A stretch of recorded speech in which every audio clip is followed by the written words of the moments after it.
बिस्मिल्लाहिर्रहमानिर्रहीम। अस्सलाम वालेकुम। क्या हाल है आप सबके? ठीक ठाक हैं? अभी अभी लाइब्रेरी में आई हूँ, रूम बुक कराया है, तो सोचा पहले आपसे एक लाइव कर लूँ, एक दो चीज़ों पे बात कर लूँ और उसके बाद जो है वो मैं पढ़ती हूँ। ज़रा मैं आपको रूम जो है वो सब दिखा दूँ कि how does it look like. अच्छा, ये जी एक पूरा रूम है, स्टडी रूम, जिसको आप ग्रुप स्टडी के लिए भी इस्तेमाल कर सकते हैं। ये लाना बहुत ज़्यादा ज़रूरी है। इसकी वजह यह है कि बाहर जो है शदीद धूप है और अंदर एक कंडीशन, मैंने कल इसको 72 पे किया है, अदरवाइज़ ये 65 पे था। तो अंदर बहुत इन्होंने ज़रा थोड़ा सा वो ठंड सा रखा होता है माहौल, ताकि आप कंफर्टेबली जो है वो पढ़ सकें, या वो लाइब्रेरी की रिक्वायरमेंट भी होती है।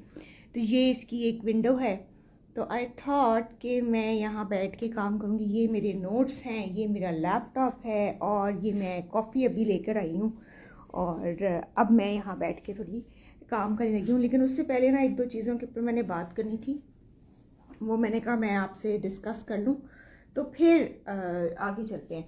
अच्छा, बात पता है क्या है? बात बड़ी ही मज़े की है और छोटी सी है। पहले हाई कोर्ट के जजेस ने जो है, पॉलिटिकल बात कर रही हूँ, पहले हाई कोर्ट के जजेस ने लेटर्स लिखे कि जी हमें धमकाया जा रहा है। फिर सेशन कोर्ट के जजेस ने लिख दिए हैं, वो कह रहे हैं कि जी हमें धमका रहे हैं, और बाकायदा एजेंसियों के नाम ले लेके धमका रहे हैं। तो वही बात अगेन अगेन, जिस तरह इन्होंने अभी मलिक वो इसको इमरान रियाज को दोबारा पकड़ लिया है, वो हज के लिए जा रहा था, और फिर एकदम से हम देखते हैं कि इमरान खान का कोई आर्टिकल छप जाता है, उसका इंटरव्यू छप जाता है जेल के अंदर से। फिर हम देखते हैं कि एकदम से जो उसके कमरे की तस्वीर है वो बाहर निकल आती है, ये लीक खुद कर देते हैं, या बेवकूफ़ इतने ज़्यादा हैं कि इनको पता नहीं ये लीक करना इनके ख़िलाफ़ जा सकता है, जबकि वो कमरा वाकई ही उस स्टैंडर्ड से बहुत लो है जिस स्टैंडर्ड पे इस तरह के किसी भी बंदे को रखा जाता है, हाई प्रोफाइल बंदे को। एनीवे, उसके बाद फिर हम देखते हैं, अभी आपने देखा कि वो रिलीज़ हो गई है, उसकी ऑडियो, वीडियो तो नहीं रिलीज़ हो सकती थी, कि ऑडियो रिलीज़ हो गई है कि उसने जजेस के साथ मुकालमा क्या किया है। बात मैं पता है कहना चाह रही हूँ, बात मैं ये कहना चाह रही हूँ कि जब आवाम आपके साथ नहीं होती, और इसलिए नहीं होती क्योंकि आप मैंडेट चोरी करते हैं, आप फॉर्म 45, 47 ये सारी चीज़ों को इस्तेमाल करते हुए अपने मैंडेट, जो आपका मैंडेट नहीं अवाम ने दिया, वो प्रूव करते हैं, और फिर आप इसी मार धाड़ और ज़ोर ज़बरदस्ती से रूल में आ जाते हैं, तो फिर भी आप बेसिकली रूल में नहीं होते। जब तक अवाम आपके साथ नहीं ना होती, तब तक आप किसी भी ओहदे पर आ जाएं, किसी भी जगह पहुंच जाएं, अगर आपका अवामी होता है तो आप कामयाब नहीं हो सकते। तो हुआ बेसिकली ये है कि अब अवाम जो है वो तो इनके साथ नहीं है, और ये बार बार ये बात प्रूव करना चाहते हैं कि जी हम रूलर हैं, हम रूलर हैं, हम ये हैं, हम वो हैं। जो रिलीज़ करते हैं ना फ़ोटोज़, और जो रिलीज़ करते हैं ऑडियोज़, वो बिलीव करें अवाम के अंदर के बंदे होते हैं। लेकिन ना कौन होगा जो कैदी खाना बना के देता होगा, कहीं उसने इंटरनेशनली किसी बंदे का, किसी जर्नलिस्ट का लेटर दे दिया होगा कि जी ये सवाल है, इन सवालात के आप जवाब मुझे लिख कर दे दें, मैं उनको पहुंचा दूंगा और वो पब्लिश कर देंगे। इस तरह छप जाता है इंटरनेशनल न्यूज़पेपर के अंदर और इंटरनेशनल ब्लॉग्स के ऊपर आर्टिकल।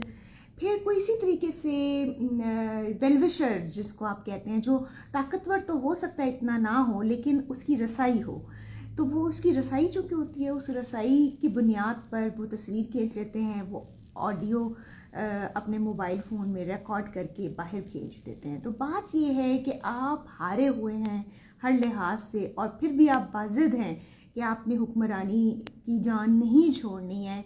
तो आप और इंटरेस्टिंग बात यह है कि इसमें सियासतदान जो हैं वो इस वक्त पपेट्स बने हुए हैं।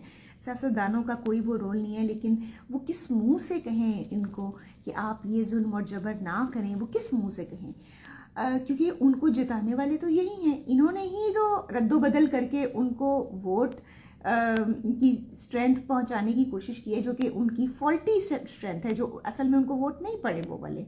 तो इसलिए आप इस हमाम के अंदर सारे के सारे जो हैं वो नंगे हैं। एक तो मैंने ये बात करनी थी बड़ी ज़रूरी। दूसरी एक बहुत अहम और बात यह है कि हमारे यहाँ पाकिस्तान में विमेन ऑर्गेनाइजेशन, कोई रेप केस हो जाता है उस पर उछलना शुरू कर देती हैं, बिल्कुल सही करती हैं, आवाज़ उठानी चाहिए। कोई किसी लड़की का कत्ल हो जाता है तो तब उस पर आप फुदकना शुरू हो जाते हैं, बिल्कुल सही बात है, आवाज़ उठानी चाहिए। मैं ये नहीं कह रही वो गलत करती हैं, बिल्कुल सही करती हैं। लेकिन मुझे ये समझ नहीं आती कि ये जो ख़वातीन सियासी कैदी, बेसिकली ये पॉलिटिकल प्रिजनर नहीं है, ये प्रिजनर्स ऑफ कॉन्शियस हैं।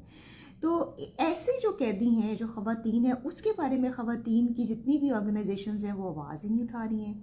मैंने तो नहीं देखा कि वो बात करती हूँ कि ख़वातीन को आप रिहा करें, क्या आप उनके बेचारों के बच्चे हैं, उनकी फैमिलीज़ हैं, आपने फिर आप एक केस से वो निकलती हैं, दूसरे केस में उन्हें उस इलाके से केस करवा दिया जाता है जहाँ वो शायद सारी ज़िंदगी नहीं गई।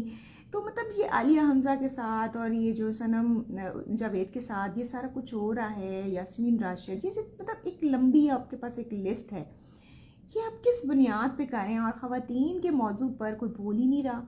मतलब मैं ये भी हैरान हूँ कि ठीक है जो पीटीआई का मीडिया ग्रुप है वो इन पे बात करता है, लेकिन वो एक सियासी अंदाज से बात करते हैं। ख़ास तौर पे जो ख़वातीन की ऑर्गेनाइजेशंस हैं उनको ये आवाज़ उठानी चाहिए, अब वाकई अगर वो ख़वातीन के कॉज के लिए काम करती हैं और राइट्स के लिए काम करती हैं। तो ये एक बड़ी इंटरेस्टिंग किस्म की डायनामिक्स मैं देख रही थी। और साथ में ही अगर आप देखें तो इस वक्त जो हालात पैदा हो गए हैं पाकिस्तान में, ख़ास तौर पे बजट की सिचुएशन को लेकर लोगों का जीना मुहाल कर दिया है। तालीम और हेल्थ जो कि पहले ही लो प्रायोरिटी के ऊपर होते हैं, उसके अंदर कोई उसकी बजट एलोकेशन नहीं हो रही है। फिर अगर और 4-5 दिन तक और डिटेल सामने आ जाएंगी, जो आर्मी का बजट है, जो डिफेंस बजट है वो बढ़ा दिया है। मतलब ये जो सारा कुछ कर रहे हैं अपने उन आकाओं को खुश करने के लिए जिन्होंने इनको जितवाया है, तो ये कितनी देर तक रहेगा? कितनी देर तक आप ये अवाम का प्रेशर जो है इसको वो कर सकेंगे? ये सड़कों पे इसलिए नहीं आएंगे ये किसी सपोर्ट ऑफ सम पार्टी, ये अब इसलिए सड़कों पे नहीं आएगी अवाम, ये अवाम आएगी अपने सर्वाइवल के लिए सड़कों पे। जब इनको खाना नहीं मिलेगा, इनको रोटी नहीं मिलेगी, इनको पेट्रोल नहीं मिलेगा, इनको सब चीज़ें नहीं ना मिलेंगे जो बेसिक नेसेसिटीज़ हैं, तो ये आएगी। आप ये किसी पार्टी के लिए सड़क पे नहीं आ सकती, इस वजह से नहीं आ सकती कि आपने इनको मारा बड़ा है इसकी वजह से। लेकिन रेजिलियंस फिर भी ख़त्म नहीं हुई। रेजिलियंस की ये लेवल्स है ना कि एकदम से इंटरव्यू छप जाता है अंदर बंदे के बैठे हुए जेल के अंदर, एकदम से उसके बयानात आना शुरू जाते हैं, उसकी ऑडियो रिकॉर्डिंग जो है वो लीक हो जाती है।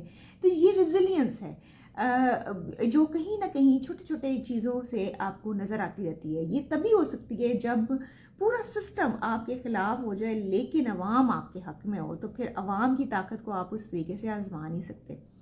एक और बात इससे मुझे बड़ी अच्छी याद आई है। देखिए, मैं हमेशा ये बात कहती हूँ कि जो हमारे ऑफिसेज में काम करने वाला लोअर स्टाफ होता है, मतलब लोअर स्टाफ में कोई तहकीर से नहीं कह रही हूँ, मेरा मतलब ये है कि वो वाला स्टाफ जो आपको हेल्प प्रोवाइड करता है, उसमें आपको फोटोकॉपियर हो गया, आपका जो डिपार्टमेंट का वो होता है, एक स्टेनो हो गया, या कोई आपकी क्लर्क हो गया, या कोई आपका एसोसिएट हो गया, इवन सफाई करने वाला भी हो गया। मतलब जितने भी लोग हैं ना, ये सारे बेसिकली आपके अपने लोग हैं। मैं आपको सही बता रही हूँ, ये आपको तब हेल्प प्रोवाइड करते हैं जब आप सारी जो बड़ी बड़ी सीटों वाले हैं ना वो आपके मुखालिफ हो जाते हैं।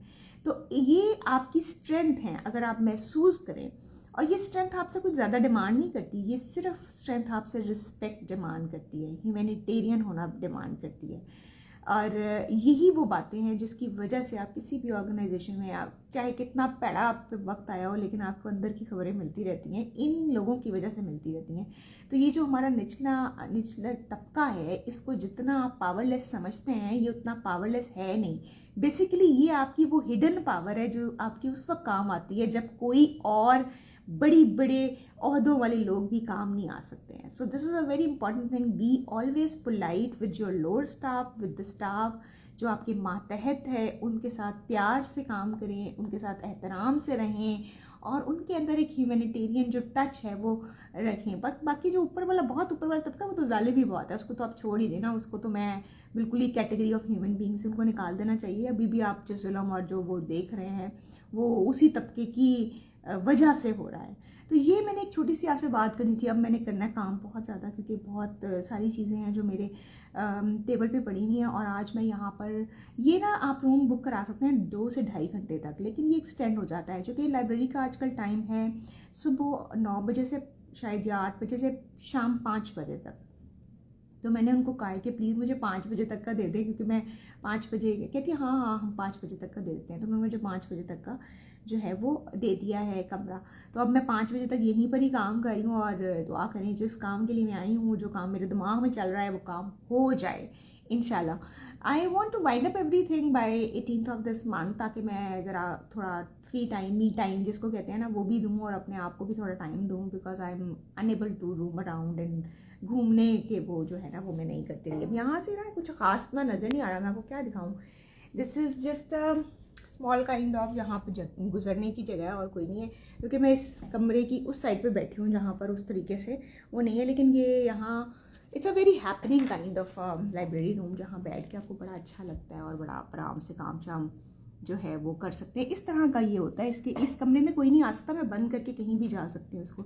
इस तरह का ये कार्ड होता है इसका, ये देखें, ये पुट्ठा सीधा, अच्छा ये स्टडी रूम, हाँ इस तरह कार्ड आप स्वैप करके तो फिर आप जो है वो आ जाते हैं। So this is how this room लगता है। अगर आप ख़ास तौर पे अपने स्टूडेंट्स के साथ या कोई मीटिंग करना चाहें, या क्लास के कुछ लोग आपस में मिलकर पढ़ना चाहें, तो वो इस बोर्ड को भी इस्तेमाल कर सकते हैं और इस स्क्रीन को भी इस्तेमाल कर सकते हैं अपनी किसी प्रेजेंटेशन को प्रिपेयर करने के लिए, या उसको किस तरीके से करने के लिए। अच्छा, एक और फिर बड़ी मज़े की बात आती है, इस तरीके से इसके ना यहाँ पर स्विचेस हैं, और यही नहीं है, आप अगर इसको यूँ करें तो यूँ भी स्विचेस हैं, तो ये भी आपके साथ में ही रहते हैं। And then you can you know do certain kind of things, मतलब सारे चार्जर्स वगैरह आप वो लगा सकते हैं। ठीक है, आपसे मैं फिर बात करूँगी, और आप मुझे प्लीज़ ज़रूर वो कीजिएगा, कमेंट कीजिएगा, कोई आपको सवाल पूछना है इसके हिसाब से या कुछ और करना है। अच्छा, एक और चीज़ आपको दिखा देती हूँ, दिस इज़ इम्पॉर्टेंट, जिससे आपको कुछ थोड़ा सा और अंदाज़ा हो जाएगा। वो ये है, ये देखें, what is this, how to connect to the study monitor, make sure monitor is on and you are connected to. अच्छा, एंडोरम जो है ना, ये इनका इंटरनेट है, इंटरनेट का नाम है ये, ठीक है। और follow the steps link in the QR and then you can. अच्छा, ये जो लिंक है ना, जब आप इंटरनेट अपना कनेक्ट करते हैं, आप इस सर्वर से कनेक्ट करते हैं ना, तो आपकी तमाम जो फ़ोटोकॉपीज़ हैं, मशीनें जितनी जहाँ जहाँ पड़ी हुई हैं, उन सब पे आप अपना कार्ड स्वैप करते हैं और आपकी जो है ना प्रिंट आउट वो निकल आता है। उसमें कलर प्रिंट आउट भी है, आगे पीछे भी आप कर सकते हैं, और वो भी सारा कुछ कर सकते हैं। वो मैं किसी और दिन आपको दिखाऊंगी कि हाउ द जो फोटोकॉपी मशीन्स वर्क है। They are not photocopy machines, they are basically print out machines, printers. तो वो प्रिंटर्स हर जगह मौजूद हैं, हर सेंटर में मौजूद हैं, और connected with this one wifi हैं, और ये आप कनेक्ट कर लेते हैं and then you are good to go. आप कहीं भी बैठे हैं, आपको कहीं भी चाहिए, फॉर एग्जांपल मैंने कमांड दी तो मैं यहाँ बैठी थी, मैंने कहा अच्छा यहाँ आपका कहाँ है प्रिंटर, तो वो नीचे बेसमेंट में था। मैं नीचे बेसमेंट में गई, वहाँ पर मैंने प्रिंट आउट अपना ले लिया। कल मैंने ये प्रिंट आउट लिया था, सब पता नहीं कहाँ गया, हाँ ये प्रिंट आउट मैंने लिया था कल। I was just reading something, और वो फिर पढ़ के तो मैं I was working on certain things. तो ये मैं that is how it all works. Library का टूर कराना चाहती हूँ, लेकिन टाइम नहीं है, वही बात है। इंशाल्लाह सून, बड़ी जल्दी कोशिश करूँगी 18 के बाद इस किस्म की कोई चीज़ें प्लान कर सकूँ जिसमें आपको लाइव टूर करा सकूँ। अभी मैंने एक वीडियो लगाई है अपने फार्म हाउस, जो जहाँ पर इनकी सब्जियाँ ग्रोन होती हैं, जो डाइनिंग हॉल के लिए भी आती हैं, और फैकल्टी को भी ईमेल के ज़रिए बताया जाता है कि जी सब्जियाँ पक गई ने, तो जुलाई के आखिर या जून के आखिर तो तुसी आ जाओ, जिन्हें जेड़ा शै लैनी है ले ले। तो वो लोग फिर वहाँ जाके फ्रेश सब्जियाँ ले लेते हैं। So that is for the faculty also, for the staff also. तो वो भी एक ईमेल आने वाली है। अगर तो मैं हुई और मैं अवेल कर सकी इस अपॉर्चुनिटी को, I will definitely go to have some very fresh home grown किस्म की जो वेजीज हैं वो मैं ज़रूर लूँगी। तो वहाँ पे जो एक कमरा है, वहाँ एक पूरा हॉल है, घर है फार्म हाउस की तरह, वो घर भी आपको दिखाना है। वहाँ मैं गई, लेकिन उस दिन मेरा दिल नहीं कर रहा था कुछ भी शूट करने को, तो मैंने नहीं किया। फिर वहाँ लोग भी थे, तो मेरा दिल नहीं किया उनकी प्राइवेसी को मैं इन्वेट करूँ, वो भी मैंने आपको दिखाना है। मतलब there are certain things in my bucket list जो मैंने करनी है अभी आपके लिए, but because I am too busy, too occupied into my writing, into my research, so I'm unable to explore those things. और दूसरी बड़ी मज़े की बात ये है कि यहाँ पर ना मेरे पास कोई कैमरा मैन तो है नहीं, ना पाकिस्तान में था कभी भी, ना पाकिस्तान में कोई कैमरा मैन है, ना पाकिस्तान में कोई, मैं कोई व्लॉगर तो हूँ नहीं जिसके पास कोई बहुत वड्डी कोई टीम हो, वड्डी की छोटी टीम भी नहीं है थे। तो मैं ही वीडियो बनाती हूँ, मैं ही उसमें वॉइस ओवर देती हूँ, मैं ही उसमें म्यूज़िक लगाती हूँ, मैं ही लाइव आती हूँ, मैं ही उसको इधर उधर चढ़ाती हूँ, तो वो बहुत मुश्किल काम हो जाता है। It's very time taking, energy भी सीकिंग है। अक्सर औकात जो आप वीडियोस देखते हैं मेरी जो स्केड्यूल की होती हैं मैंने, वो सारी स्केड्यूल वीडियोस होती हैं, मतलब कोई 5 दिन की स्केड्यूल मैं कर लेती हूँ तकरीबन। कभी कभार ऐसा भी होता है 2-3 भी नहीं की होती हैं, एक दिन के लिए एक भी नहीं की होती है, ये भी होता है। कोशिश करती हूँ एक दिन में एक वीडियो ज़रूर हुई हो जो मैंने स्केड्यूल की हो, क्योंकि मेरे पास टाइम नहीं होता, आई डोंट हैव टाइम। फिर मैं खाना भी होता है, मैंने सोना भी होता है, मैंने काम भी करना होता है, पढ़ना भी होता है, वॉक पे भी जाना होता है, तो इस वजह से मैं फिर ये नहीं कर पाती हूँ। I am sorry for that, but I am not a vlogger, I am not, this is not my earning place. This is, खैर अर्निंग होती तो भी मेरा नहीं ख्याल इतनी मैं ओछी हरकतें करती कि हर रोज़ ही मैं कुछ ना कुछ कर लेती। नहीं, ओछी तो नहीं कह सकते इसको, मतलब इतना ज़्यादा मैं उसको इतना ज़्यादा नहीं रिकॉर्ड कर सकती। I don't have that stamina, I don't have that time, I have 1000 other things, my genre is different, my field is different, मेरा पूरा जो वो है वो सब कुछ डिफरेंट है, इस वजह से। Fizaan thank you so much. वैसे मेरे स्टूडेंट्स ने मुझे ना बड़े मैसेजेस किए हुए हैं इंस्टा के ऊपर कि आप ये वाला सेमेस्टर ले रही हैं, ये ले रही हैं, ये नहीं ले रही हैं, तो मैंने सबको जवाब दिए। जो जो मुझे मैसेज कर रहे हैं मैं उसको जवाब दे रही हूँ, चाहे शॉर्टेस्ट जवाब हो, but I am giving them answers and I am so happy कि they are connected with me even when I am not in the country, तो वो मेरे साथ कनेक्टेड है। मैं बहुत खुश नसीब समझती हूँ अपने आप को। I feel lucky, I feel privileged and believe करें, स्टूडेंट्स आपकी स्ट्रेंथ होते हैं, टीचर्स भी स्टूडेंट्स की स्ट्रेंथ होते हैं। So these two go side by side, हम एक दूसरे को सपोर्ट करके आगे जाते हैं, और इसलिए दीज टू जो है ना वो एक दूसरे की स्ट्रेंथ होते हैं। So I always believe to be a strength for people instead of be a bad person in their story. No, I don't have time for being bad person in their story. So I just try to help them out. और वो भी मुझे कोशिश करते हैं, ये नहीं है मैं अकेले कोशिश करती हूँ। My students are super cool, बहुत ही हेल्पफुल और बहुत ही जिसको कहते हैं ना ह्यूमैनिटेरियन, परवाह करने वाले स्टूडेंट्स हैं मेरी तरह के हैं। इसलिए चलें जी, फिर आपसे बात होगी। हूँ मैं कॉफ़ी पी लवां तो उसके बाद मैं काम कर लवां। See you again, take care, bye, अल्लाह हाफिज़।